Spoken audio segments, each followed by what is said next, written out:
to a brand new episode of Coming Distractions brought to you by the Nerdpocalypse podcast. I'm your host, Jay. I'm here with my co-host, Micah. Hey.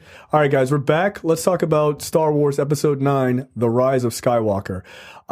This is newly released, probably around the time that you're seeing this. Obviously, this is the third in the new Star Wars trilogy, starting with, A Force Awakens, then The Last Jedi, and now this. This is obviously the culmination of the 9 mainline films and technically Rogue One as well and Solo. Yeah. So, culmination of 11 films. So this, I guess, let me, read what's the log line?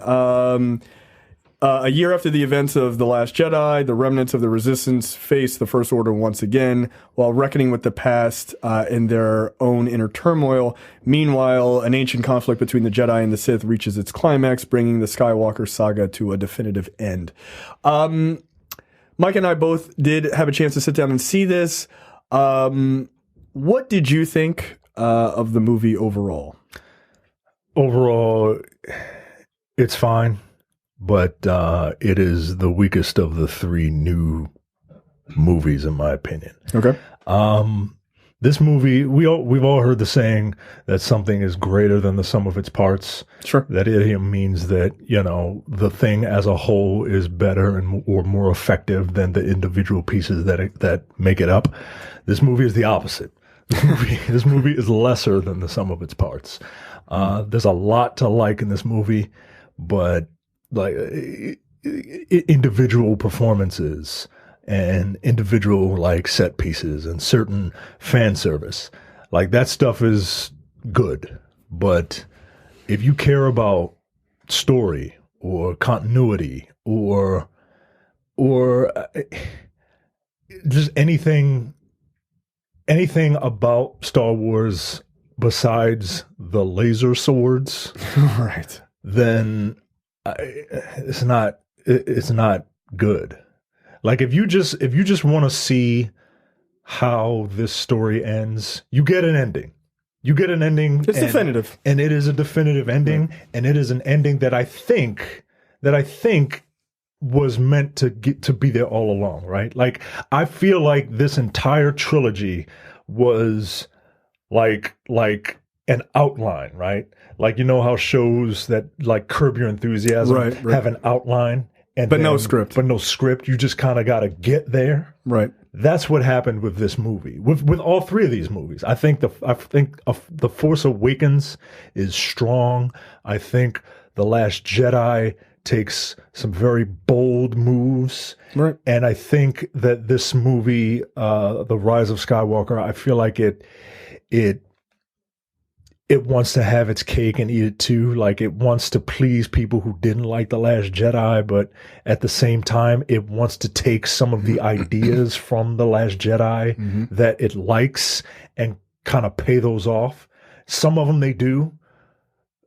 And then some things just kind of come out of nowhere. And there's a big thing that just comes out of nowhere, and it's just explained in the opening crawl, and you just have to, in the first paragraph of the opening crawl, and you just have to kind of accept it.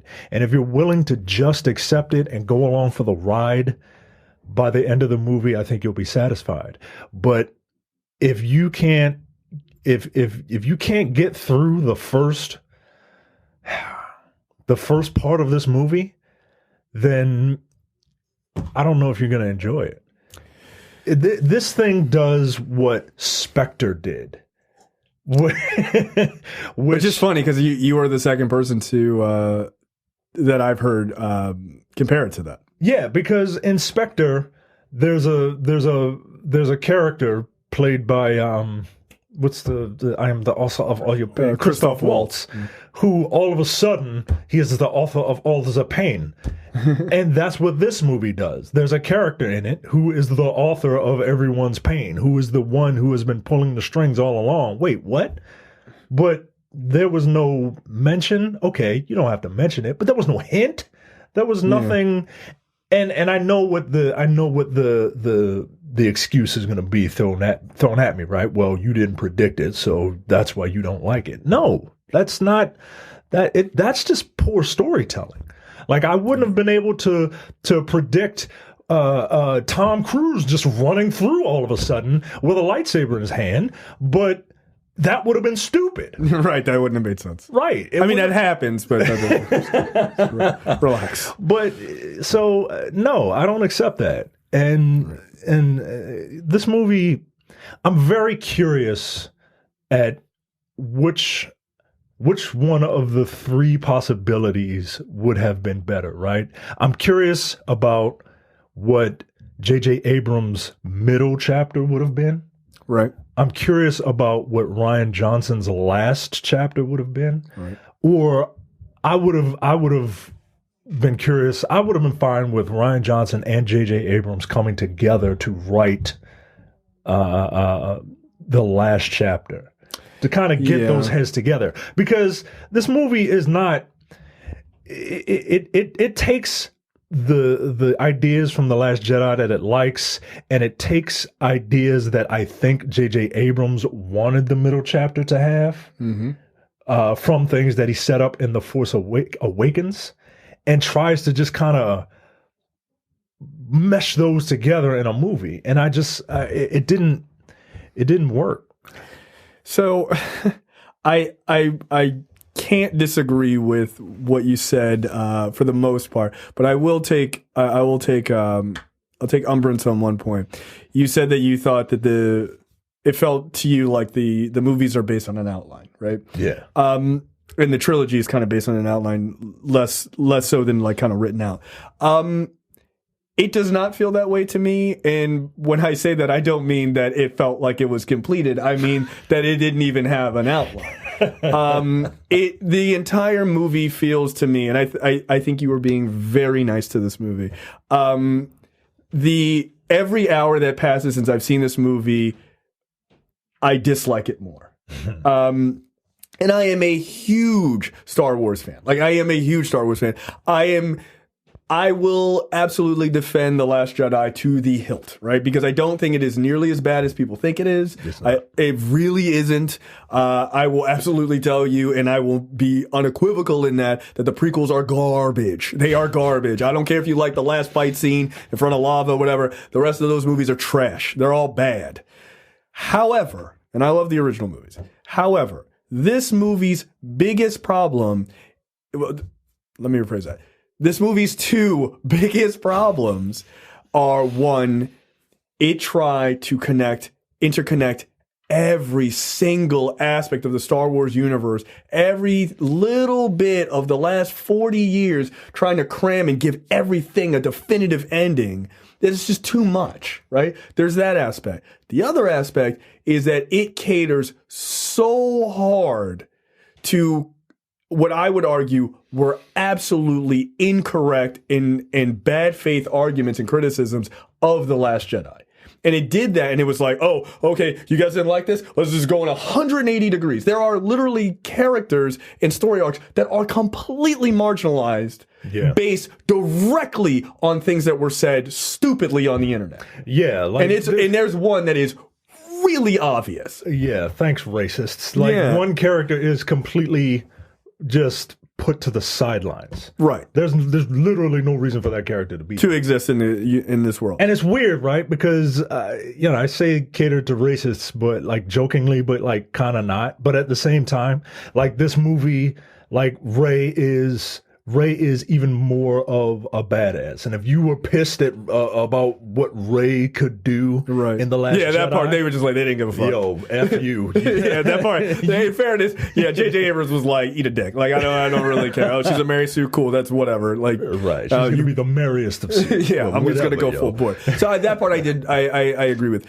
But I do think catering to sort of like the internet clatter, like that really hurt the movie, right? Just because it was like, oh, we got to change this thing. Like, no, but you didn't. Okay, like just because someone is loud, just because they're loud voices doesn't mean there are a lot of them. So it has that problem. It also has, again, that sort of like there are moments of like pure nostalgia in this movie that I really love. Like I couldn't help but smile at certain moments. I was like, oh, like that feels good. That's kind of cool. It's like a that's cheap trick, but, right? It's a cheap trick, but you got to understand, like it's a culmination of 11 movies, right? Like they're gonna do Endgame is a perfect example. You got to do callbacks to some stuff, right? You know, it's like Captain America fighting himself and stuff. Like those are cheap tricks, but they feel good, right? That's why they do them, right? And I'm okay with that. But sometimes it becomes too much, and there are like the last act, there are just like 1, 2, 3, and like you're like, oh, yo, okay, like we get it. The past exists, like you know what I mean. Like forge your own story.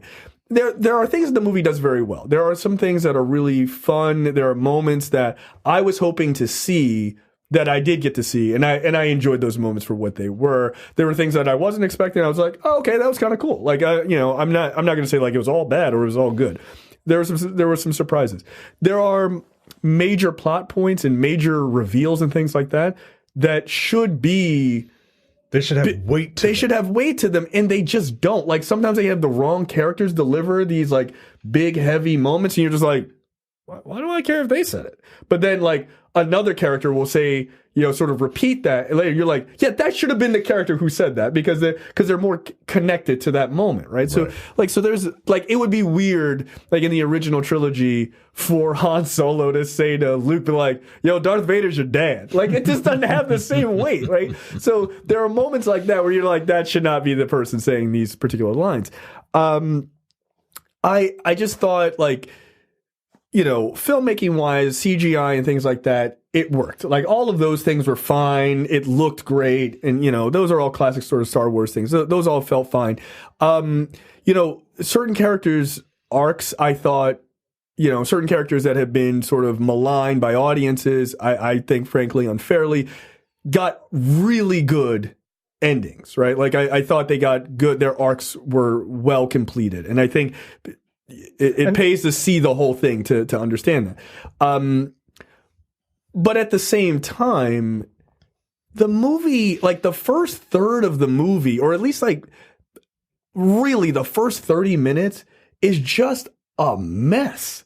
It is like, it starts off where they're like, if you've ever seen movies that do location hopping in the beginning. That's all this movie is, by the way. Right. Oh, yeah. It is. It's a MacGuffin hunt. Yeah, it is a MacGuffin hunt. But that's, I mean, arguably that's most Star Wars movies to a degree. But this one, it is location hopping in that first 30 minutes because, and this goes back to sort of the not really having an outline. And there's also a fundamental issue I'll point out with all these movies, like all the new movies. They're rushing to put all the pieces on the board in the right place to move the story forward. Where one of the big issues of these latest 3 movies is they let the directors who were doing them, J.J. Abrams, Rian Johnson, and then J.J. again, they let them have carte blanche in what they wanted to do with the story. So because of that, because it wasn't all written out, Johnson didn't put the characters in place at the end of the last movie so that you could just start the story in the third movie. Because you could have saved 20 minutes of like, just craziness had you just placed all those characters like on a chessboard. You put them all in place and then go, okay, third movie, now you start. But instead you're trying to build the plane while you're flying it. And then it's like, okay, now the adventure starts. Like, why am I worried about all this location jumping? And it just really started the movie off in a really weird place.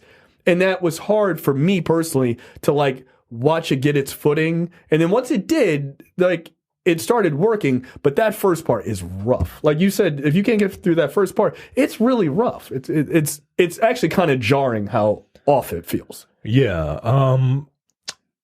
So here's what I mean by like the overall story is messy. It's messy, especially in the beginning.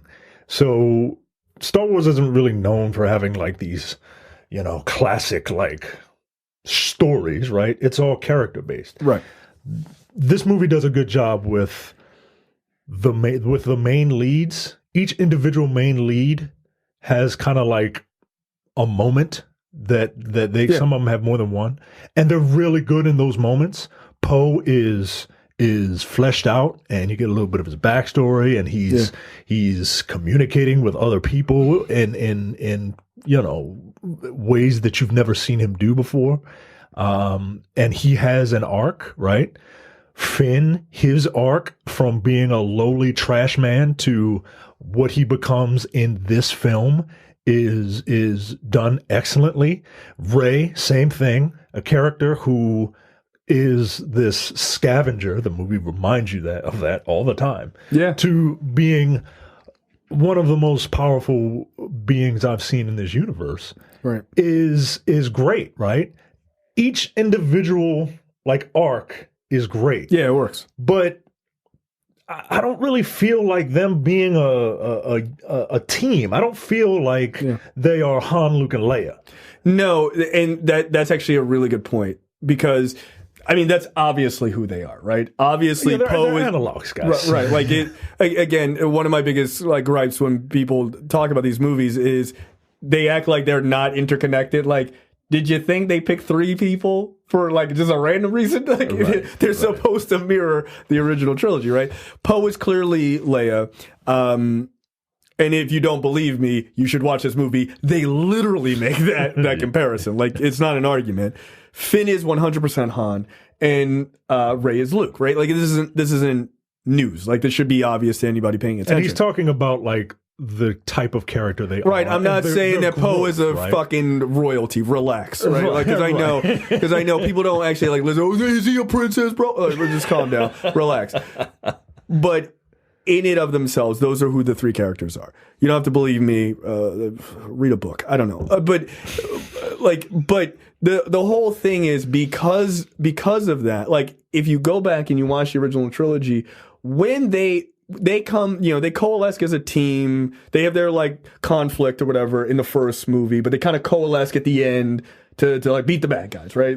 Han comes in at the end. Oh, we're all a team. At the very end, we're a team, and they get the award, and it's all great, right? They get the medals and all.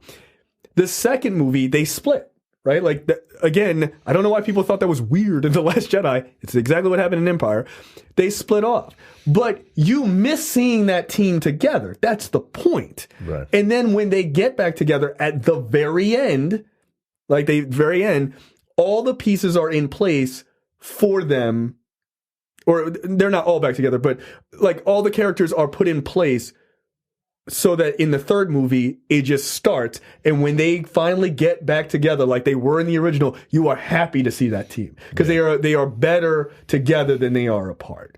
Right? So, and they all have their individual arcs and they all have their moments. This one, it doesn't ever feel like... They don't feel like a cohesive unit. They are more of a cohesive unit in this, in that they are together, right? But they never feel that way. But they don't feel that way. Right. Part of that is because they were split in The Last Jedi, right?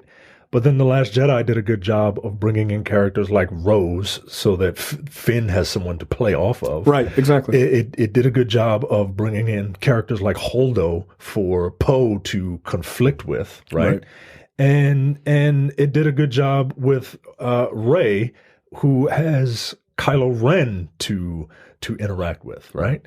But those relationships were so good, and they were so far apart from one another in The Last Jedi that when they come together, it just doesn't feel. I don't know. Well, I think so. Here's my sort of my last point, and I think it's a pretty good one to just remember as you're thinking about this movie after you see it. The screenplay was written by J.J. Abrams and Chris Terrio. Chris Terrio, who I had a lot of faith in because he is, at some point, was a great screenwriter, but I don't know what the fuck happened because he did Justice League. Okay? So I don't know what's going on over there. And the story is done by Derek Connolly and Kevin Trevorrow and J.J. Abrams and Chris Terrio. Now, Colin Trevorrow is the one who did Jurassic World. Now, I know a lot of people like Jurassic World. I do not, because I think those movies are reductive and they're the same movie we've seen for the last 25 years. This is not a good writing team.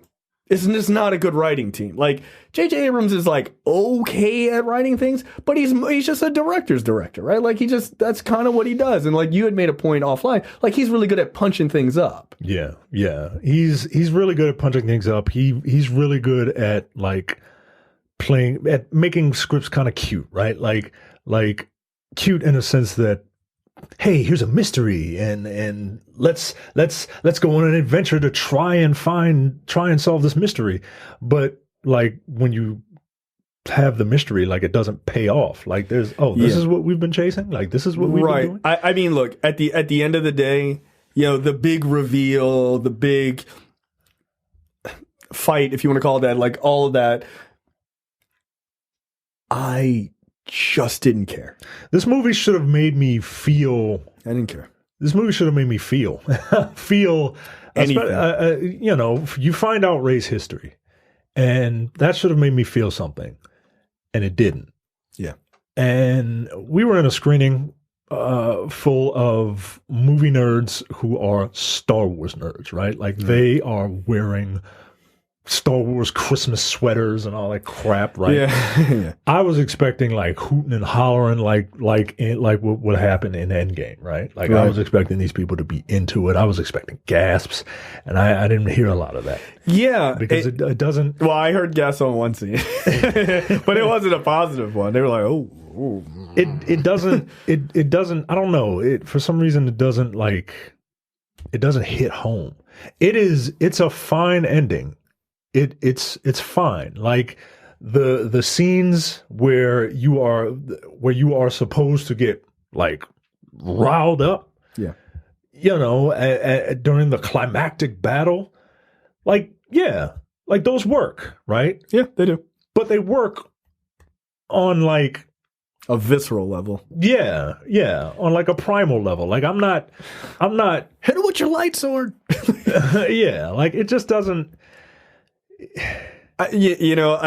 We'll talk about it more on the show over the coming. Like we're gonna do a spoiler episode at some point here soon. But I do have some like fundamental thoughts about the Star Wars franchise after seeing this, and I don't know that I wouldn't even say it's a positive or a negative necessarily, but there are some things that need to change if this is going to survive another 40 years.